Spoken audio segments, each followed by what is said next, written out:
Hey guys, and what's going on? This is Wits here, and I'm coming back today with another Pokemon Draft League video. However, this is a new Draft League that I'm a part of, not just the Royal Multi-Battle League that I'm doing with Clay. Check out the other videos that are on this channel. But this is what's called the Dawn Draft League, hosted by SierraDawn and her mod team. Her links will be in the description down below. Feel free to check her out. Absolutely amazing person, amazing battler, and just an overall amazing person. Anyways, the Dawn Draft League is a league based on VGC, or the Video Game Championships. Now, the battles are best 2 out of 3, as opposed to just a best of 1. So you really have to plan your battles and plan your teams to make sure to not only counter your opponent's team, but in more ways than one. Because a lot of the time, you have to have multiple kinds of scenarios, because you or your opponent might rebound and kind of learn what you're doing and kind of counteract it within the matchup itself. So it's a really interesting format. I absolutely love it. And this is actually the official way that Pokemon itself runs their tournaments in this best 2 out of 3 style. This league has 48 teams. Yeah, that's a lot. And I'm happy to be invited to be one of them.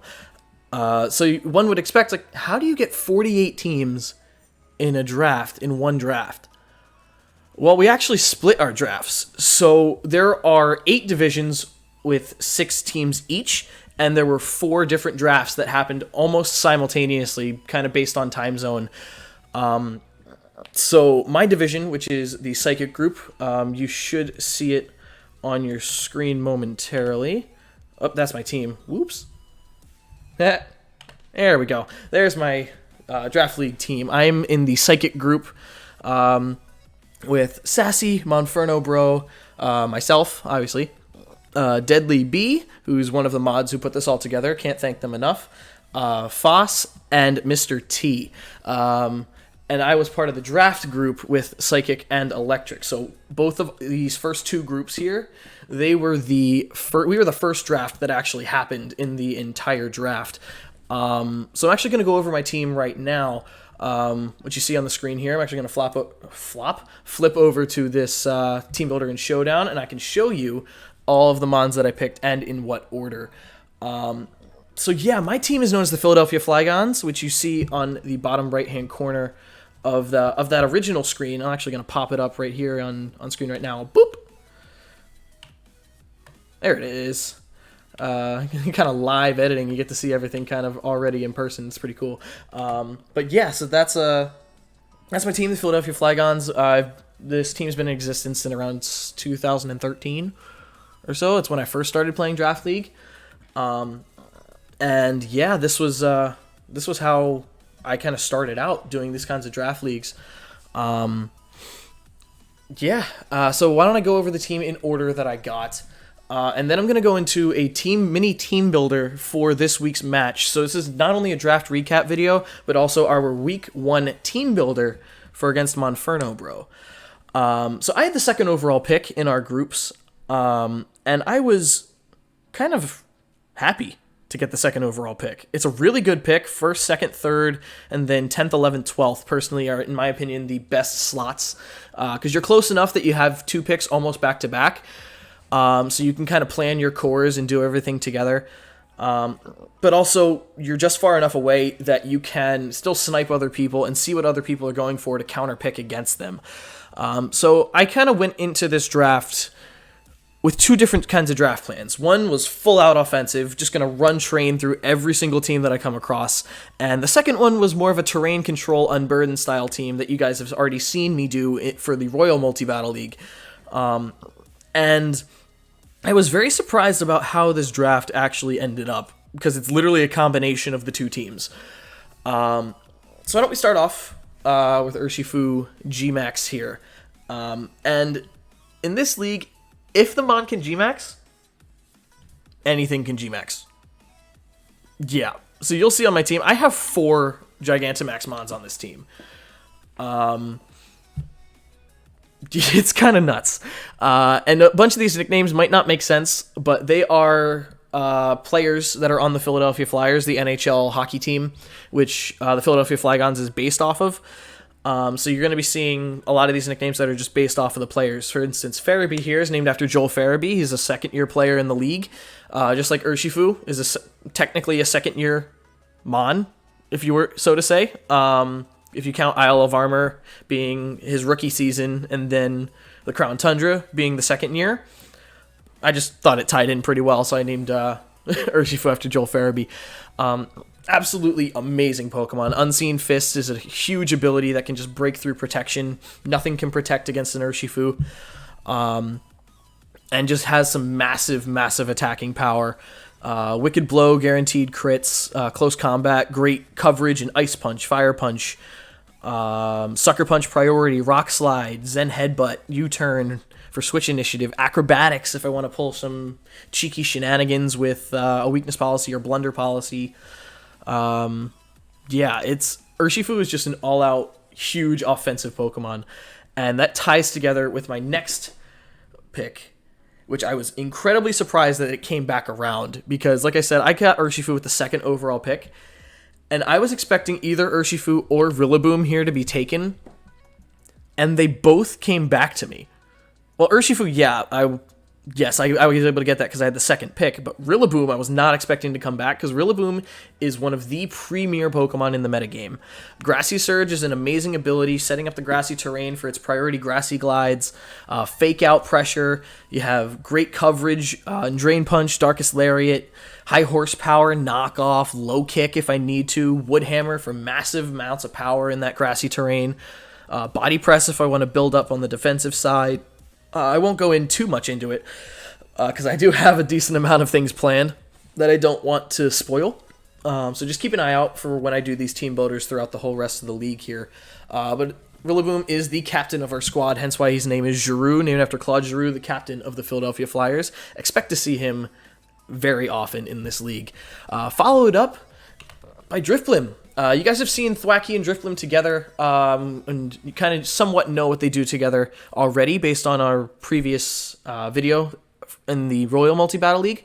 But Drifblim, amazing Unburden users, can set up Tailwind really quickly, Destiny Bond to catch the opponent off guard, Will-O-Wisp to phase out the physical attackers, kind of just neuter them a little bit, and can also have a good amount of offensive pressure. With Acrobatics, you have Nasty Plot if you want to go special. Sorry, actually, it doesn't have Nasty Plot. Huh, that's good to know. I thought it got Nasty Plot. Strength Sap can be really annoying. Ally Switch is an amazing move. It's really annoying, and a lot of people hate it because of the ability to just basically redirect any attack. So what I mean by redirect is Ally Switch will swap places with your partner. So say Rillaboom is next to Drifblim, and I think Rillaboom's going to get attacked. I might click Ally Switch so that they will swap positions, and whatever targeted that Rillaboom slot will now target the Drifblim slot. So it's a really annoying tactic, but it's a tactic that a lot of VGC players use to try and gain momentum in their favor. So it is possible for Drifblim to run that. It's got Hypnosis to put things to sleep if need be, Icy Wind to lower some stats. And it's named after Shane Gostisbehere. So Shane Gostisbehere is known as Ghost on the Philadelphia Flyers. That's his nickname. One of the offensive defensemen on the team. So it's rather fitting that he would be named Gostisbehere for him. Next, we have Provorov, the Lapras G-Max, named after Ivan Provorov, the Philadelphia Flyers' best defenseman. So Lapras is going to be one of the best defensive Pokemon on our team. Being able to Gigantamax and set up that Aurora Veil with its G-Max Resonance can do some cheeky things. It's both physical and special. It has a base 85 attack and special attack, so it can be both physical and special depending on what week I need it to. But it's incredibly bulky. I mean, you saw that HP, base 130 HP, 80 defense, 95 special defense. It's going to be tanking a lot of hits. So expect Lapras to come a lot of the time and potentially be my G-Max for a decent amount of the game, just so we can set up that Aurora Veil. But don't be surprised if any of the other mons start the G-Max or Dynamax around it instead. Next up, every good team needs to have a good backstop. a good goalie, so to say. And the Flyers have found their goalie finally in Carter Hart, as have we with Togetic. Now, I really wanted Comfey to pair up with Lapras and Urshifu with the priority moves to potentially hit my own side and proc a weakness policy. But Togetic is just better, in my opinion. It is bulky as all get out because of that Eviolite being a second stage mon as opposed to a final evolution. It's got Follow Me to redirect all the attacks toward itself. It has Encore, Yawn, Life Dew to heal everybody, Helping Hand to boost our power, Mystical Fire to lower some special attacks, Draining Kiss to get some health back, Roost, Morning Sun. This thing is utility.deck, and I cannot wait for the future of this team behind our backstop in Carter Hart. Following up, we have Travis Konechny, the Porygon Z. This is an offensive nuke, and he is a scrappy player. Well, in this case, an adapting player.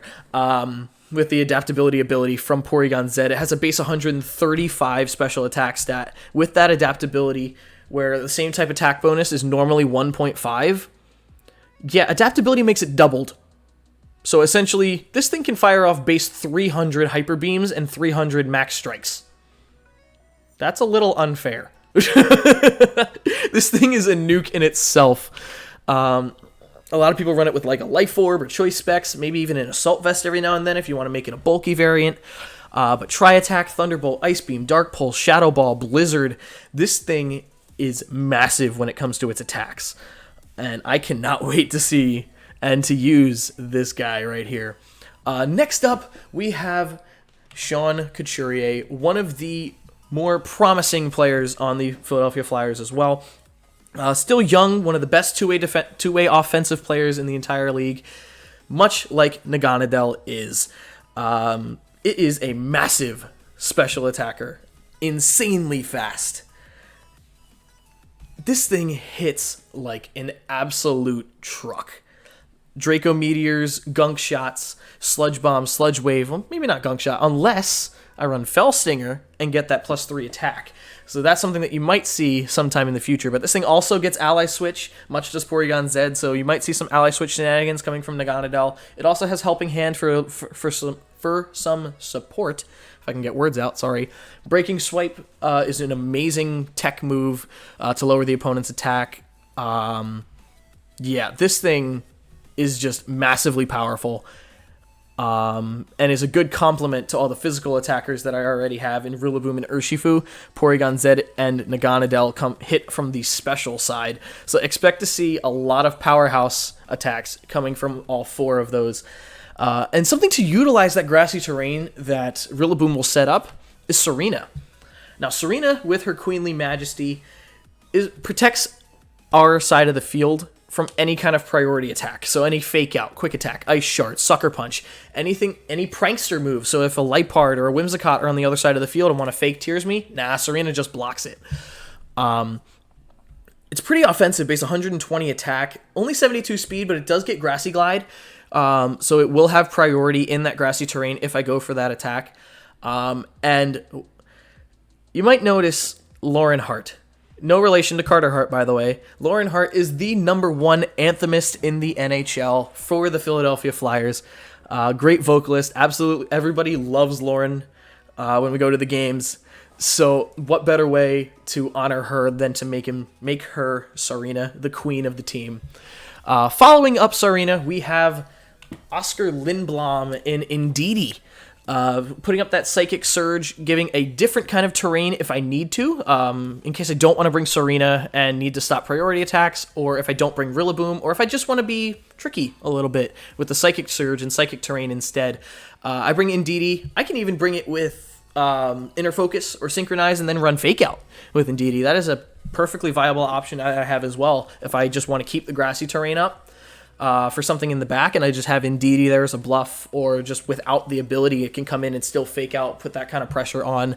Indeedee Male is the more offensive of the two. Indeedee Female is the bulkier one that has Follow Me and that kind of stuff, but Indeedee Male is the one that has the a lot better attack. Wow, English.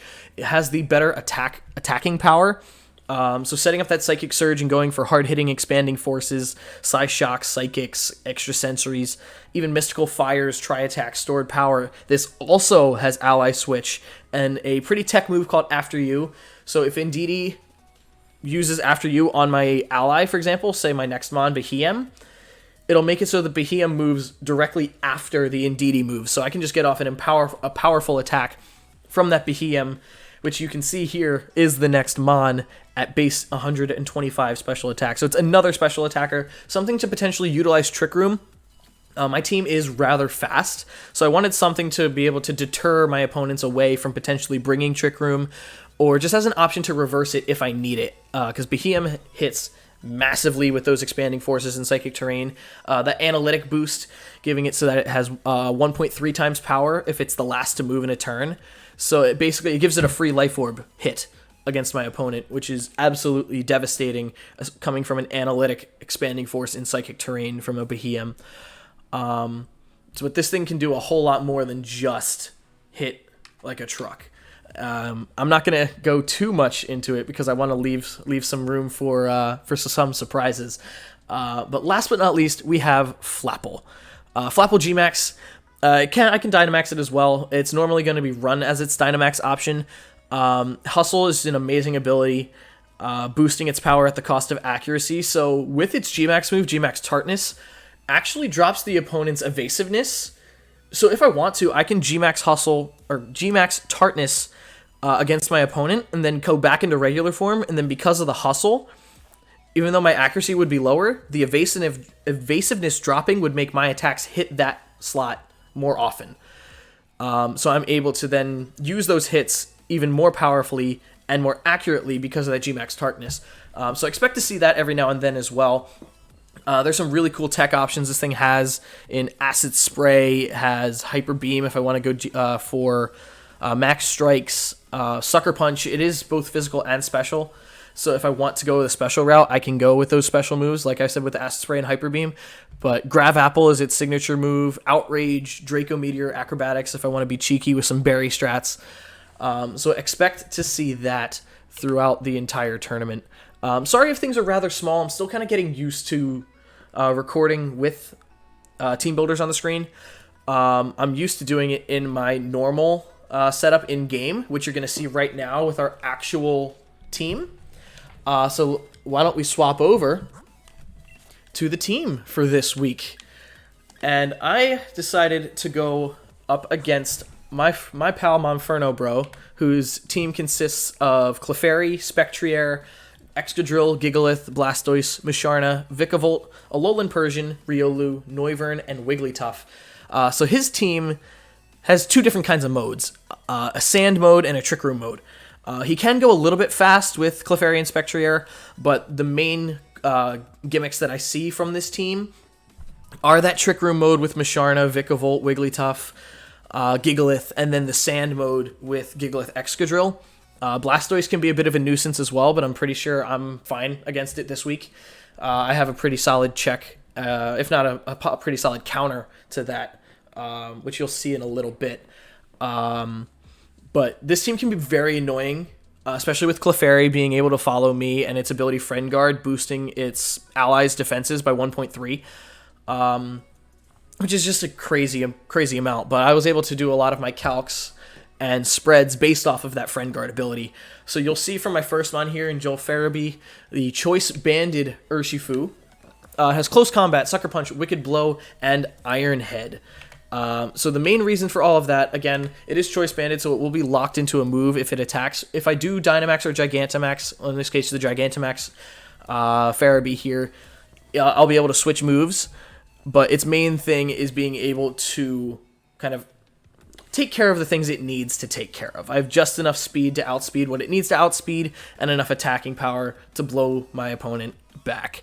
I have 132 HP, 180 attack, 4 defense, 4 special defense, and 188 speed in Farabee here. I'm not going to go too into detail on what it beats versus what it doesn't. I'm just gonna give the spreads because if my opponents want to use those spreads in the future against me, if we come up against each other again, they can. But I don't want to tell them what they actually beat in this specific scenario because this league is very interesting when it comes to the best 2 out of 3 format. So I will give my spreads. That is something I will do. We all actually give the our team sheets after the matches anyway, but you'll get to hear my spreads at least on these videos.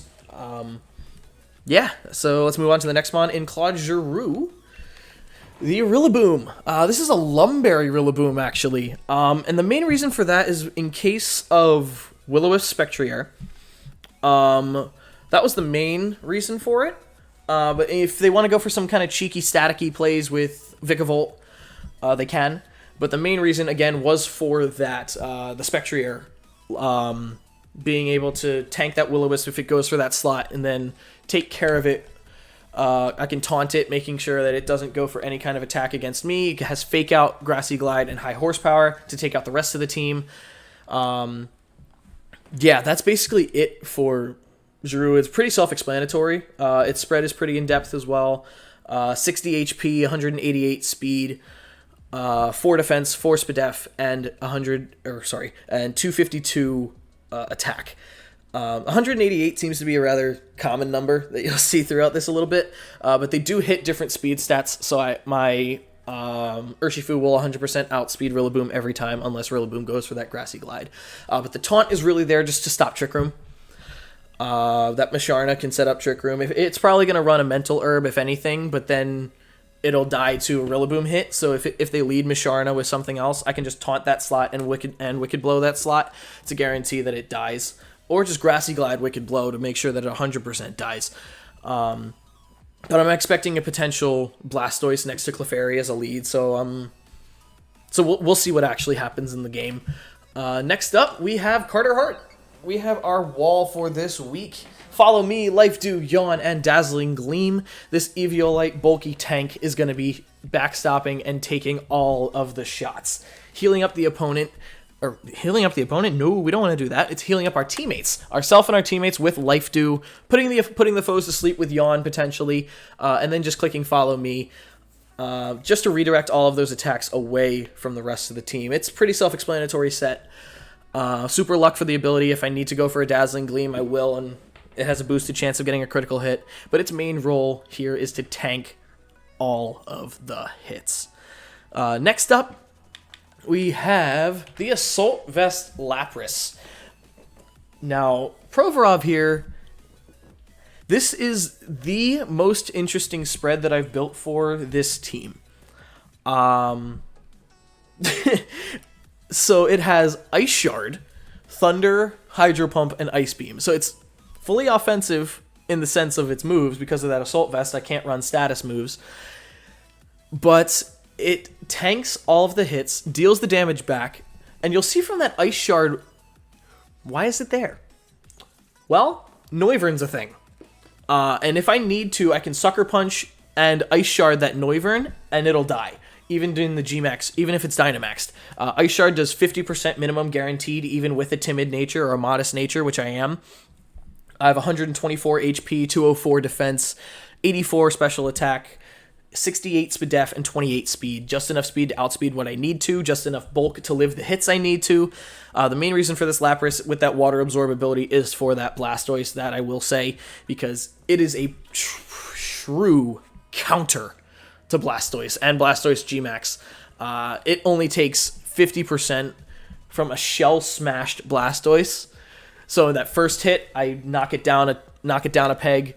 I can either Gigantamax or stay in its regular form, and I will take little to no damage from that Blastoise and take care of it, so I'm not worried about that thing whatsoever as long as I have Lapras. So that's the main reason why Lapras came this week, but also to set up that Aurora Veil for the rest of the team if need be, with the Gmax Resonance coming from Ice Beam. Hydro Pump to change the weather as well. They do have sand, so if I want to get rid of the sand and put up the rain, I can with Max Geyser from Hydro Pump. Then next up, we have Lauren Hart, the Choice Scarf Serena.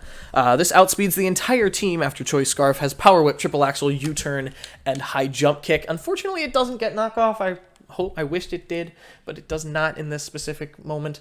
I was sad about that. But triple axle still does a ton of work. Power whip in the grassy terrain. That way I don't need grassy glide since I'm running the choice scarf. Power whip is just stronger and will do a ton of damage. U-turn to make sure that I can swap out if I need to, if that's the move that I decide to click, and kind of gauge where the speed tiers are. And then high jump kick. It's just coverage at that point. I really just needed it for... I don't remember what I needed it for. Come to think of it. Because Power Whip is just stronger in almost every single sense. It'll come back to me. It'll probably come back to me in the game itself. I might not even click high jump kick in different scenarios. We'll see. Oh, it was for Excadrill. Right. Because Power Whip is only neutral at Excadrill. High jump kick is super effective. In the grassy terrain, Power Whip is the stronger move.